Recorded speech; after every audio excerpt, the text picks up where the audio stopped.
My brother is a total nerd, and I mean that in the best possible way. He's always been super into science fiction, comic books, and video games. So I was really surprised when he told me he had a girlfriend. I couldn't believe that someone had finally caught his eye. I don't mean to use nerdy as an insult, it's just who my brother is. He's 24 years old and prefers to spend most of his time in his room, only venturing out when absolutely necessary, like for bathroom breaks or his part-time job as a delivery driver. We've been trying to encourage him to enroll in our local community college's IT program because he's incredibly knowledgeable about computers and technology. My brother's room has actually become a bit more tidy lately, thanks to Mom's efforts. She's been on his case about keeping it clean, which is no small feat considering the sheer number of Mountain Dew cans and pizza boxes that tend to accumulate in there. And let's be real, the smell of sweat was always pretty overwhelming. I'm 26 years old and living my best life in an apartment with my girlfriend. I work as a nurse, which can be demanding, but I always make time for my fitness routine. I hit the gym most days. My brother, on the other hand, isn't really into working out, but he's not overweight either. One thing I always look forward to is our weekly family dinner at my parents' house. Every week, I head over to their place to catch up and share a meal together. My brother broke the news with a shy smile, pushing up his glasses as he said, "I got a girlfriend." My dad looked up from his food, flashing him a brief smile. "That's nice, son," he said, before taking another bite of his chicken leg. Then he added, "I want to see a picture of her." I was taken aback, having trouble wrapping my head around the idea that my brother actually had a girlfriend. My brother handed me his phone, and I couldn't help but scoff when I saw the picture. I thought to myself, there's no way this is real. He's got to have been catfished. The girl in the photo had striking dark hair and a slim figure, with curves that seemed almost too perfect. I raised an eyebrow, thinking she looked like she belonged in an anime. "How did you meet her?" I asked, curiosity getting the better of me. "We met on an online server and started chatting," he replied, his eyes still shining with excitement. "What's her name?" I asked, still skeptical. "Emma," he replied. I raised an eyebrow. "I don't believe she's real." My mom jumped in. "Josh, don't be rude," but I pressed on. "Bring her to dinner sometime. I'm sure Mom and Dad wouldn't mind meeting her." My brother hesitated. "She lives in a different state." I pushed further. "Dude, she isn't real." But he insisted. "She is too." His voice rose to a shout as he slammed his fist on the table, making us all jump. Mom stood up, intervening in the argument. "Josh, Daniel, that's enough. I just want to enjoy dinner with my boys." The rest of the meal was pretty quiet, with an awkward tension hanging in the air. After dinner, I helped clean up, loading the dishwasher and rinsing off the plates. Then, I grabbed a beer from the fridge and settled in on the couch with Dad to watch the Lakers game. He invited Daniel to join us, but he declined. Sports just weren't his thing.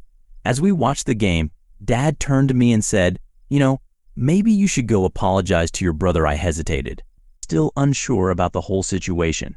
"I guess you're right. It's just hard for me to believe she's real." Dad shrugged. "Maybe she is, maybe she isn't. But your brother believes it, and that's what matters." I trudged up the stairs to my brother's room, feeling a mix of guilt and concern. When I opened the door, I saw him grinning from ear to ear, clearly enthralled in his online conversation. He turned to me, his expression quickly flipping to anger. "Yeah, Emma, hold on a sec. My beautiful queen." He paused, pulling off his headset. "What do you want?" he snapped at me. I took a deep breath, trying to make amends. "Hey man, I'm sorry. You're my brother, and I just want to look out for you." But he wasn't having it. He put his headset back on and tuned me out, effectively ignoring me.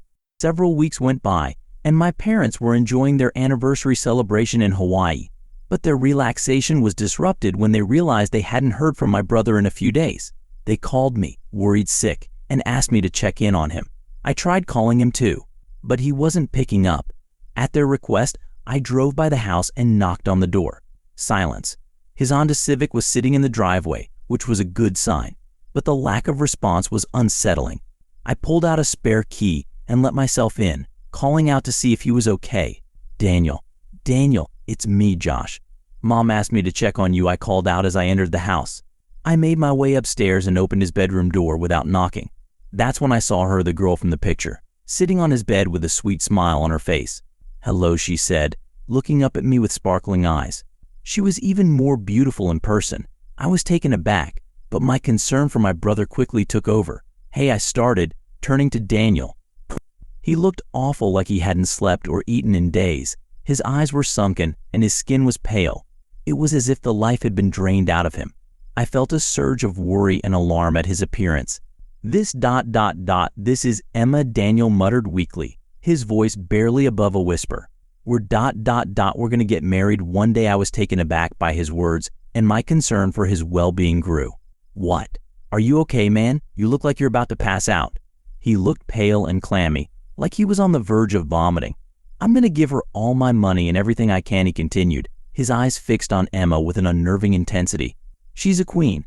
Emma let out another giggle, which sent a chill down my spine. Hey man, you look rough. Maybe I should call for help or take you to the hospital, I suggested, trying to hide my growing alarm. He's trying to take you from me, sweetie, Emma yelled, her voice venomous. Daniel stood up, his eyes wild, and hurled a ninja star at me, but it flew harmlessly past my ear. What the hell, Daniel? You'd really throw a ninja star at me? I'm trying to help you, I exclaimed, shocked by his behavior. He began to stalk towards the katana on his wall, his hand reaching for the hilt. You can't have her, he growled, his voice low and menacing. I don't want her, I protested. But he wasn't listening. You and our parents want her gone. I just know it. I can't allow that. I turned to Emma, my eyes accusing. What have you done to him? You've manipulated him, haven't you? Emma raised an eyebrow, her expression eerily calm. Have you never had butterflies before, she asked, as if Daniel's behavior was perfectly normal. I backed away slowly, trying to escape the escalating situation, but Daniel kept advancing. The katana gripped tightly in his hand. She's mine. Mine, he growled, his eyes wild with possessiveness. Emma's soft voice echoed behind him. Protect me. Defend us. I fumbled for my phone to call for help, but Daniel charged at me with a blood-curdling scream. The katana aimed at my stomach. I dodged to the side just in time, and he tumbled down the stairs, the blade sinking into his back. I rushed down to find him lying there, the katana's blade protruding from his body. As I stood there in shock, I could hear the 911 operator's voice on the phone, trying to get my attention. This has been fun, Emma said, her voice dripping with malevolence. I looked up to see her transformed, wings sprouting from her back and horns protruding from her head. She flew straight at me, and I tried to defend myself, but she slammed into me, sending me crashing into the wall. Everything went black. When I came to, I was in a hospital bed, my body racked with pain. An officer and my girlfriend were by my side, concerned expressions on their faces.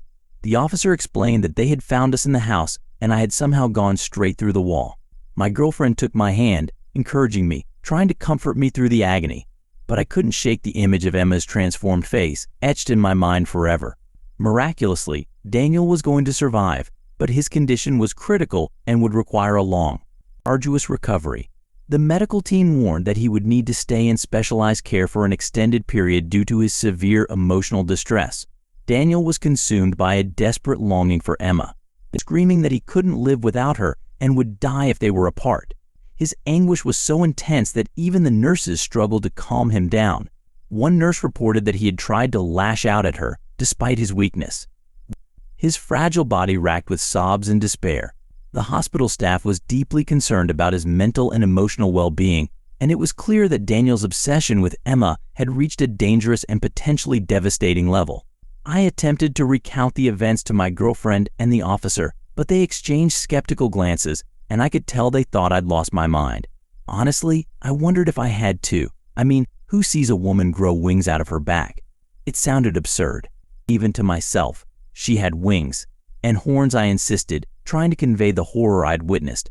But my words fell flat, and they just nodded sympathetically, no doubt thinking I was traumatized or hallucinating. I couldn't blame them. It was a tale that defied belief. Yet I knew what I saw, and the memory of Emma's transformation would haunt me forever. My parents called, relieved to be heading back home to us, oblivious to the surreal nightmare we'd endured.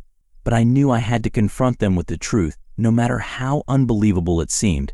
What unsettled me most, though, was the nagging sense of foreboding. I couldn't shake the feeling that another catastrophe loomed on the horizon as long as Emma remained in the picture. Her presence had shattered our reality, and I knew things could never go back to normal. I made a vow to myself I had to find Emma, no matter what it took.